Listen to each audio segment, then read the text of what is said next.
Je vous ai préparé le guide complet de la prospection. J'ai passé plus de 5 heures avec vous en appel stratégique cette semaine et tous à l'unanimité, vous m'avez ressorti comme problématique la prospection.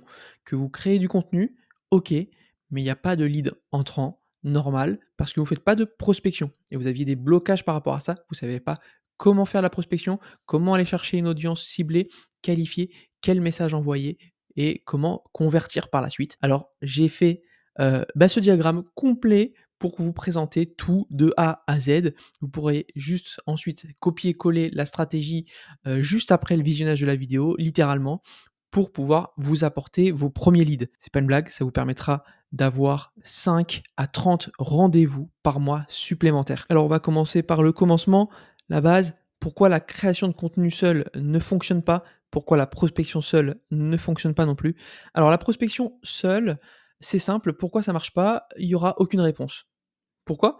Parce que lorsque vous envoyez un message à une personne qui vous connaît pas, si en plus de ça, lorsqu'elle clique sur votre profil, il y a pas de contenu, elle sait pas ce que vous proposez, elle sait pas qui vous êtes, elle peut pas vous juger par votre éloquence ou votre légitimité, votre expérience, elle donnera aucune considération à votre demande. Donc il y aura pas de réponse. Le deuxième point, la création de contenu seul, pourquoi ça suffit pas? Simplement, c'est que là, vous utilisez une stratégie moyen terme et long terme qui apporte des résultats en environ 2 à 6 mois. C'est une stratégie d'attraction, donc là, pour le coup, c'est vrai que les leads viennent à vous directement en cliquant sur des prises de rendez-vous qu'il y a dans les bios, des descriptions, en commentaire ou directement sur les reels. Mais simplement, si vous attendez que l'algorithme vous mette en avant, que vous fassiez un réel qui buzz, c'est comme attendre vraiment de gagner au loto.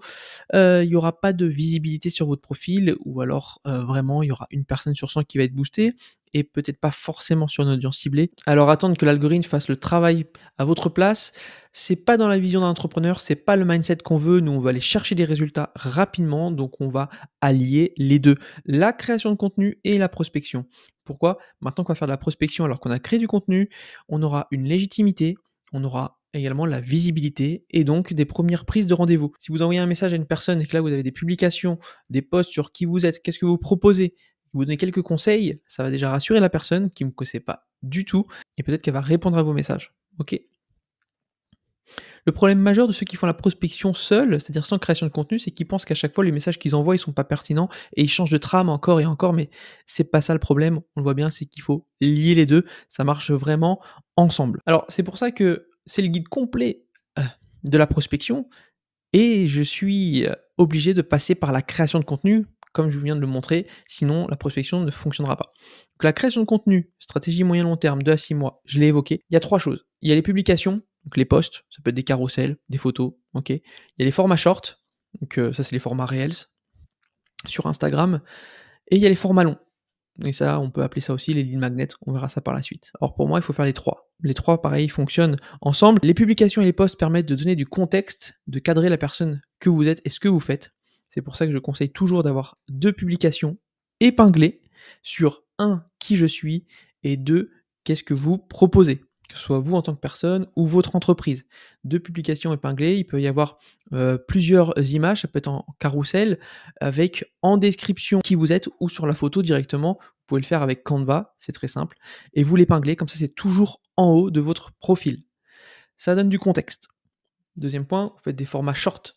Ça permet quoi? Ça permet de donner de l'intérêt, de la curiosité et de la visibilité à long terme. Donc oui, il y aura une petite visibilité, de par l'algorithme, mais j'ai mis long terme parce que l'algorithme va mettre du temps à vous exposer de plus en plus en fonction de votre régularité et de la qualité de ce que vous proposez. Grosso modo, ça veut dire quoi? C'est les formats short, c'est vraiment dire au prospect ou à votre audience pourquoi il devrait vous écouter, en partageant votre expertise, vos compétences, des conseils ou du storytelling. Voilà, donner un peu un avant-goût.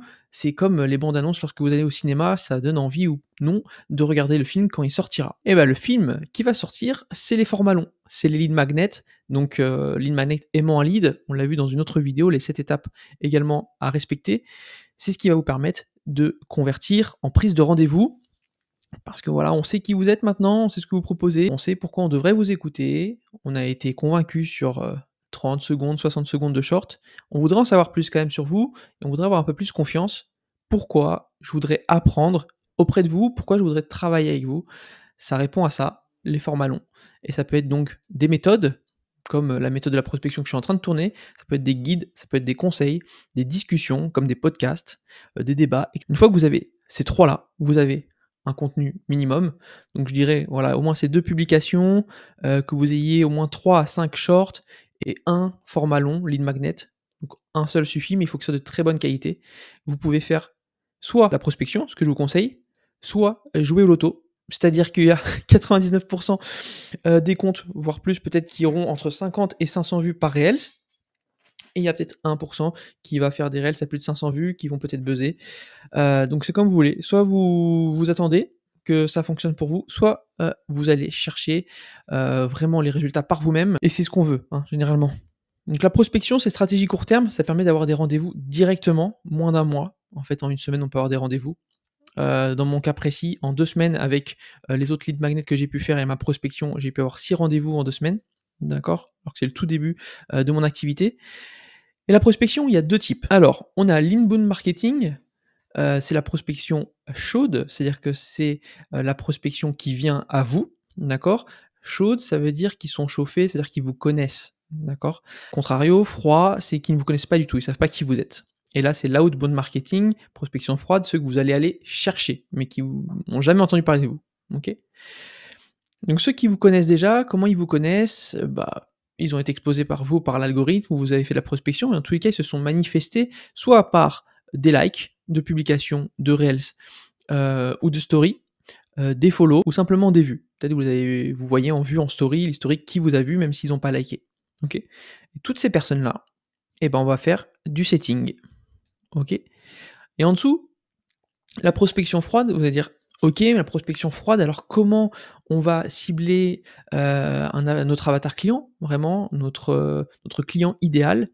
Il y a 2 façons majeures de le faire. Un, c'est de se positionner sur les concurrents, ce qu'on appelle faire ma prospect. C'est-à-dire que si, par exemple, vous proposez une formation pour, investir dans l'immobilier, locatif et ben, vous allez voir des comptes de vos concurrents qui proposent des formations similaires, qui ont déjà une grosse audience.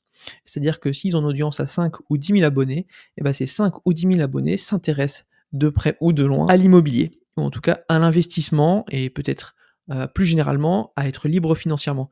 Donc il y a au moins un intérêt commun, et du coup, en les contactant, ces personnes, beh, vous viserez pas non plus, complètement au hasard. Deuxième point, c'est les groupes communautaires et ça, on le trouve sur Facebook. C'est la grande force de Facebook, c'est qu'il y a des groupes communautaires où vous écrivez à investir dans l'immobilier, il y a plein de groupes de dizaines de milliers de personnes. Pareil pour l'entrepreneuriat, pareil pour, le sport, des gens qui veulent perdre du poids mais toutes ces personnes-là et on va faire également du setting et le setting, du coup, c'est quoi? C'est envoyer des messages et minimum 20 messages par jour. Alors oui, 20 messages par jour, ça peut paraître peut-être beaucoup. D'ailleurs, j'ai oublié, voilà un petit S. Ça peut paraître beaucoup, mais c'est à la fois pas énorme. Il faut savoir que la prospection, pour que ça marche, c'est beaucoup de volume. Surtout sur, la prospection froide où on vous connaît pas, là, il faut faire énormément de volume. À la limite, la prospection chaude, on peut faire moins de volume et vraiment faire de la qualité et de la personnalisation. En général, si on combine les 2, il faut quand même un minimum de volume, donc 20 messages par jour. Aux États-Unis, ils passent à la vitesse supérieure, ils recommandent même de faire du 100 messages par jour minimum, hein. Mais là, on est sur un marché, assez différent. Il n'y a pas besoin vraiment de faire autant, on peut faire un petit peu moins si c'est quali. Pour vous donner une idée des résultats que ça peut donner, 20 messages par jour pendant 30 jours, ça fait 600 messages envoyés, d'accord? Et là, je reprends vraiment les statistiques moyennes, qu'on retrouve sur les messages directs envoyés, donc sur des DM Instagram, d'accord? Ça sera pas les mêmes statistiques si, c'est du mailing, ou si c'est une autre plateforme, même si c'est, à peu près similaire. Taux de réponse moyen, il y a 10 à 20 OK? Donc on aura 60 à 120 réponses sur nos 600 messages. Taux de call booké, on aura 1 à 5. Donc on aura donc 6 à 30 rendez-vous, hein. C'est 1 à 5 de ces, 600 messages. Et le taux de closing, ensuite, en général, ça dépend ça, de votre produit, à quel point vos clients sont éduqués, votre, confiance, vos témoignages et votre capacité à closer. C'est en général 1 personne sur 4. Donc ça ferait 2 à 8 clients, par mois et tout ça, c'est que de la prospection. C'est-à-dire qu'on oublie en plus tous ceux qui viennent d'eux-mêmes, par la création de contenu et on pourra rajouter aussi du bouche à oreille par la suite, de la recommandation et cetera. Simplement de la prospection, 2 à 8 clients. OK, très simple, hein. Moi, je vous accompagne sur des produits high ticket, donc entre 1 000 et allez, en général 3 000 €. Donc ça veut dire que ça peut être au minimum, 2 000 € par mois et au maximum, 24 000 € par mois. OK? Juste de la prospection, c'est quand même intéressant, hein? Et ça, c'est pas du tout inaccessible, hein. C'est juste, répondre à des chiffres et à des statistiques qui sont, vraiment prouvées depuis des dizaines d'années, sur ces chiffres-là. C'est comme on dit, une chance sur 2 d'avoir, pile ou face. Oui, bah, voilà, c'est 50, hein. Donc c'est des chiffres, hein, on peut pas faire mentir les chiffres. Il suffit de répéter, d'être constant, régulier. OK? La principale difficulté, c'est la constance et la régularité. C'est ça qui fait que les personnes n'ont pas forcément ces résultats. C'est qu'ils vont le faire 3 jours, ils vont être découragés, ils vont arrêter. Mais 3 jours, c'est 60 messages et 1 de 60 messages, bah, c'est, 0,6, personnes et 0,6 on en close, 1 sur 4. On est à 0,15, enfin, c'est normal qu'on n'ait pas notre client, du coup. Deuxième frein que vous avez dit également, c'est que prospecter, c'est vendre et vous voulez pas vous immiscer dans leur vie, vous voulez pas passer pour des vendeurs de tapis et cetera. Il y a eu beaucoup de freins énoncés par rapport à la prospection, mais c'est une grosse erreur. La prospection, ce n'est pas vendre. La prospection, c'est aider.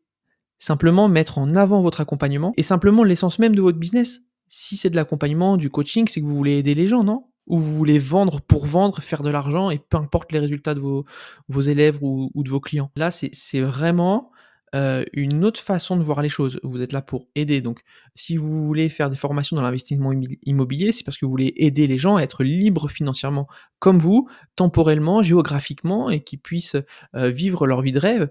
Si vous êtes coach de sport, vous voulez vraiment que vos élèves se sentent mieux, perdent du poids, aient plus de confiance en eux, améliorent leurs relations sociales, amoureuses, professionnelles, et cetera, grâce à ce gain de confiance et à ce nouveau corps. Ou ce n'est pas le cas? Et là, du coup, bon, ça serait pas un business éthique, hein, ou en tout cas, bienveillant, mais c'est très rare. En général, vous voulez quand même aider les gens. Donc prospecter, ce n'est pas vendre, c'est aider. Vous proposez votre accompagnement. Si vous pouvez aider la personne, vous le faites, tant mieux. Si vous ne pouvez pas, vous ne le faites pas. Si la personne est réceptive, tant mieux. Si elle n'est pas réceptive, tant pis. OK? Quoi dire?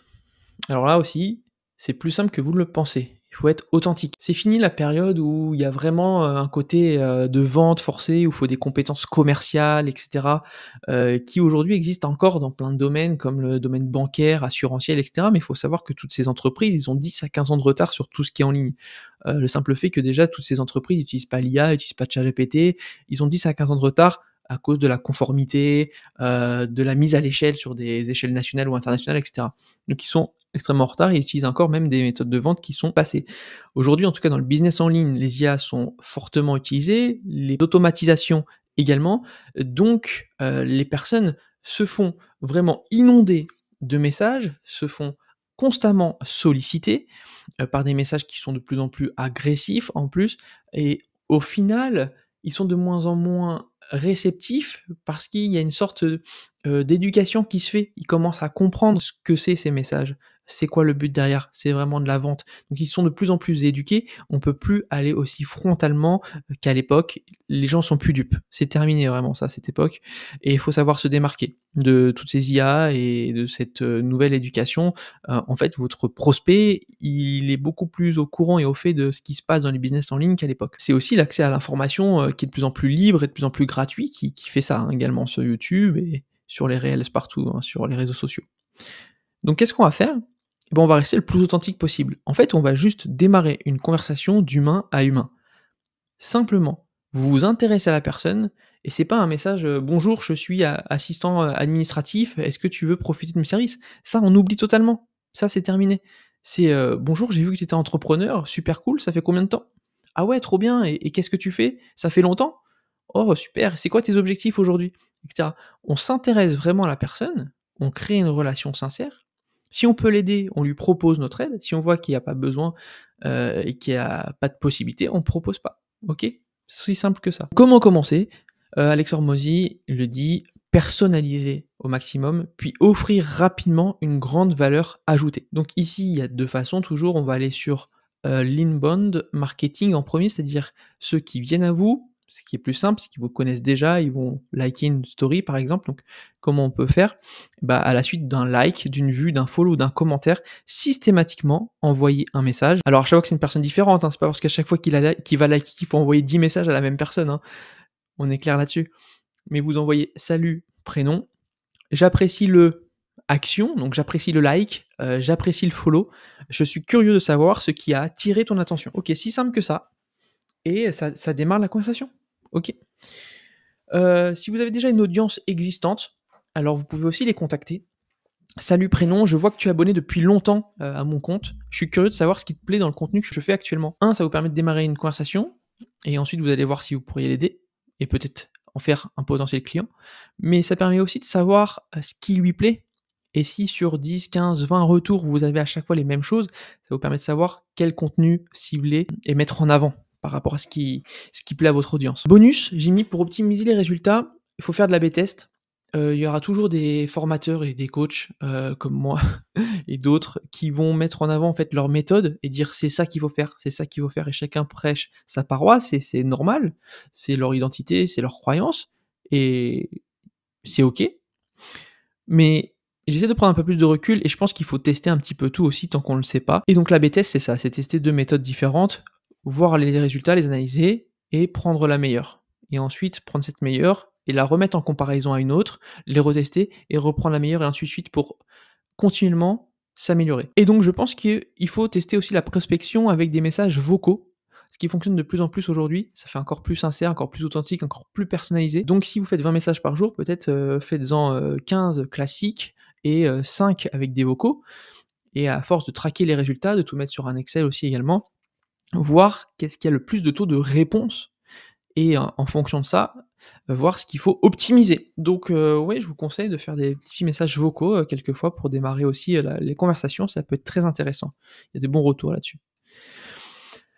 On arrive ici sur la outbound, donc là, c'est quand on va aller chercher les gens. Donc souvent vous me dites: «Ah, je sais pas du tout quoi faire, je vais le gêner» et des fois vous envoyez des messages du genre, «Bonjour, comment allez-vous?» Bah, «Bonjour, comment allez-vous?» Moi, je le reçois, je réponds pas, c'est déjà chiant, c'est boring, je sais pas qui est la personne, non, tu vois? Il faut que vous vous comportiez comme si vous connaissiez déjà la personne, il faut que ce soit ultra friendly, OK? Exemple: «Salut, Paul, j'ai vu que tu étais, activité, donc coach sportif ou entrepreneur, c'est bien ça?» Ou «J'ai cru comprendre que tu étais entrepreneur, c'est bien ça? Ça a l'air trop cool». Je sais pas, mais faites quelque chose de vraiment friendly, qui donne envie à la personne de vous répondre. C'est ça le plus important, c'est juste qu'ils vous répondent, vu que vous êtes dans ces invitations de messages, OK? Personnes qui font partie d'un même groupe ou ayant un point commun pour une même activité. «Salut, Jean, j'ai vu que tu venais de rejoindre le groupe des coachs sportifs ou des personnes qui veulent, perdre du poids sur Facebook ou des entrepreneurs freelance en business en ligne», peu importe. «Je te souhaite la bienvenue dans ce monde entrepreneurial. C'est quoi ton activité? Ou sur quoi tu travailles en ce moment? C'est quoi ton business?» OK? Ça ouvre la conversation et c'est avenant et authentique, il y a rien à vendre. Ensuite, c'est quoi le processus global? Donc là, je vous ai donné les messages, hein, pour démarrer la conversation, donc juste pour faire l'entrée en relation. Mais c'est quoi le processus global du setting? Alors, entrée en relation, salut, prénom, j'ai vu que tu étais dans cette activité, c'est bien ça. Ça, on l'a vu. Ensuite, c'est quoi?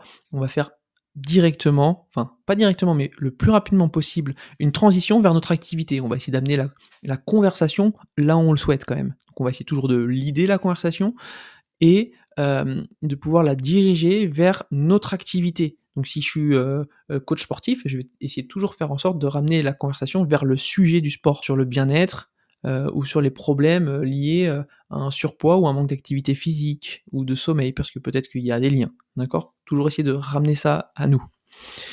Des questions qui permettent de le faire, ça peut être par exemple: «Dans quoi tu travailles exactement?» Ah ou OK, je vois, c'est compliqué d'être libre avec cette activité, si vous proposez, de devenir libre financièrement, par exemple. OK, une fois que c'est fait, très rapidement, c'est très simple. Je l'ai simplifié au maximum même dans les termes, c'est connaître les objectifs, connaître les problèmes et creuser les obstacles à la réussite. Donc, pourquoi est-ce que tu te lances, dans l'entrepreneuriat maintenant, aujourd'hui? Pourquoi il y a un changement en fait? OK, ou c'est quoi tes objectifs, avec cette activité aujourd'hui, qu'elle soit nouvelle ou non? C'est quoi les objectifs que tu as cette année? Ou avant, la fin de cette année? OK, il va répondre et ensuite en fonction de ça: «OK, je vois, donc tu essaies, d'avoir 3 clients pour la fin de l'année, c'est ça?» Ou tu veux essayer de vivre de cette activité? Quelle est la plus grande difficulté que toi tu rencontres aujourd'hui? OK, et ça peut être aussi, OK, réalisable, compréhensible, et qu'est-ce qui t'en sépare selon toi de l'atteinte de cet objectif, aujourd'hui, concrètement? OK, simplement. Ensuite, on va essayer de creuser les obstacles. OK, je comprends. Pareil, il y a tout cet acquiescement qui est important, hein. OK, je vois, OK, je comprends, je saisis. Et là, on va creuser les obstacles. Qu'est-ce que tu as déjà essayé aujourd'hui? Est-ce que tu, as déjà eu une formation? Est-ce que tu t'es déjà fait suivre par un accompagnement? Qu'est-ce que tu as essayé de mettre en place? Quels ont été les résultats que tu as eus? Et ça fait combien de temps que tu es dans cette situation? Là, on va essayer de refaire sortir la douleur un petit peu. Si ça fait 3 ans qu'il est dans la même situation, qu'il n'arrive pas à vivre, de son activité, la douleur elle va être assez forte et douloureuse. Heu, il va vouloir s'en débarrasser rapidement. OK? Donc là, on essaie de jauger à quel point, il est dans une situation délicate ou inconfortable. Ensuite, on va essayer de créer de la curiosité. En quoi, en fait, on peut l'aider par rapport à tout ça? Je comprends totalement ta situation et figure-toi que j'ai accompagné un tas de personnes qui avaient la même situation que toi. Exactement. J'ai clairement, plein de suggestions à t'apporter pour t'aider, si tu veux les écouter bien sûr. Ça, c'est une possibilité, ou ça peut être aussi, OK, et si tu pouvais accélérer tes objectifs, tu dis quoi? Tu serais partant? Tu le ferais? Là, on attend pareil la réponse, hein, de la personne, et ensuite on essaye de, envoyer le lien de rendez-vous et d'amener sur un 1 call. Parfait. OK, trop bien. Tu serais disponible plutôt pour un appel, parce que ce sera beaucoup plus simple d'échanger en visio autour de ton business, sinon ça va me prendre vraiment des heures à tout écrire sur Instagram, et là tu envoies le lien. OK? Voilà, ça c'est le process global. J'espère qu'avec la trame que j'ai essayé de te faire un petit peu en storytelling, ça te donne une idée de ce qu'il faut faire. Ensuite, il y a plein d'autres tips, encore une fois. Alors oui, j'ai mis guide complet. En fait, il y a juste quelque chose que je vais pouvoir rajouter, que j'ai pas mis là. Ça va être, le follow-up. C'est-à-dire que, le jour même du rendez-vous, tu vas envoyer un message pour demander si c'est toujours OK pour lui, et la veille ou justement le matin du rendez-vous, plusieurs heures en avance quand même, tu envoies ton lead magnet, ton format long que tu as fait tout au début, pour lui dire: «Ah, j'ai une vidéo au fait, qui peut vraiment t'intéresser, ça serait super si tu peux la regarder avant le call, on pourra échanger, par rapport à ça». OK? Ça lui permet, d'augmenter la confiance de ton prospect, de l'éduquer encore un peu plus à ta méthode, à ta légitimité, à ta confiance, et de le chauffer un maximum avant le call. Et forcément, dans ce call ensuite, ça dépend du type de call que tu fais, ça peut être des calls de 10 minutes. En général, c'est des calls de 30 minutes à 45 minutes, OK? Dans lesquels ça peut être un appel stratégique où tu vas, parler du business de la personne en face et lui apporter un maximum de conseils, et à la fin, tu vas proposer ton accompagnement si tu peux l'aider. OK? Le but, c'est vraiment que vous puissiez travailler ensemble. C'est pas de vendre quelque chose, c'est de proposer un accompagnement pour travailler ensemble et aller main dans la main vers les objectifs que tu souhaites. Et là, bah, faudrait que je fasse une autre vidéo pour vous parler de comment, mener un entretien, un rendez-vous ou closer, heu, parce que c'est pas l'objet de cette vidéo. L'objet de cette vidéo, c'est vraiment la prospection. Si vous arrivez déjà à avoir des leads, c'est que le taf, il est fait. OK? Et comme je vous ai dit, si vous faites 20 messages par jour pendant un mois, vous aurez de 2 à 8 clients, donc de 6 à 30. J'espère que tout ça, ça vous a plu, c'est clair pour vous, ça vous a un petit peu enlevé, des croyances limitantes sur, la partie que de la prospection, c'est de la vente, que vous allez embêter les personnes. Vous êtes là pour les aider, clairement, et il faut vraiment se comporter comme tel. C'est-à-dire que si la personne ne vous répond pas, c'est qu'elle perd une opportunité d'aller mieux, et que vous aussi, vous sentez que vous allez peut-être perdre l'opportunité de l'aider, cette personne. Donc il faut vraiment se comporter et la relancer comme si c'était vital pour elle. Ça sera pas trop jusqu'à ce que la personne vous dise: «Non, je ne veux pas», continuez. La plupart des personnes relancent environ 4 fois, 3 à 4 fois, mais il faut savoir que vos prospects, ils répondent favorables qu'à partir de la 4e ou 5e relance. En général, les 4 premières relances, vous aurez toujours des «non» ou «j'ai pas le temps» ou «je fais autre chose», et cetera, et à partir de 4-5 relances, là, ils commencent à dire oui et à prendre le rendez-vous, et la moyenne, c'est que justement, les personnes s'arrêtent là où la prise de rendez-vous se fait. Faut vraiment relancer jusqu'à 10 fois s'il le faut, d'accord? Pas tout dans la même journée, bien sûr, mais il faut le faire. Alors avec ça, maintenant, vous aurez plus besoin, d'attendre que les leads viennent à vous. Vous allez aller chercher directement, vous allez créer, des revenus, et avec ces revenus, vous allez pouvoir développer votre activité, peut-être réinvestir dans des processus, dans des accompagnements, dans des formations, quoi qu'il en soit, ou à pouvoir développer votre business, peut-être vivre de votre activité, J'espère que ça vous aidera, fortement en tout cas à augmenter votre confiance en vous et en votre business. Fini la part de chance, la chance sourit à l'audace. Vous avez besoin de développer votre business, vous avez besoin de vivre, vous êtes là pour aider les gens, c'est qu'un échange de bons procédés. Alors s'il vous plaît, prospectez. Si d'ailleurs vous voulez prendre un rendez-vous avec moi et que vous pensez que je suis la personne qu'il vous faut pour passer à l'étape supérieure de votre business, c'est-à-dire que vous avez un business en ligne de prestation de services, qui fait moins de 15 000 € par mois et que vous faites du high ticket, donc des produits d'accompagnement de services, de coaching à au moins 1 000 €, je peux vous accompagner, pendant 2 mois pour atteindre plus de 3 000 € par mois de revenus supplémentaires, par rapport à votre business actuel. Si vous pensez que je suis la personne vous pouvez réserver un appel avec moi de 45 minutes dans lequel on va échanger sur votre business. Je vais vous apporter un maximum de conseils et si à la fin, je vois que je peux vous accompagner, je vous ferai une proposition pour qu'on puisse travailler ensemble et évoluer pour atteindre votre objectif. Le lien, il sera dans la description et en premier commentaire. J'espère que ça vous a plu et je vous dis à la prochaine. Ciao.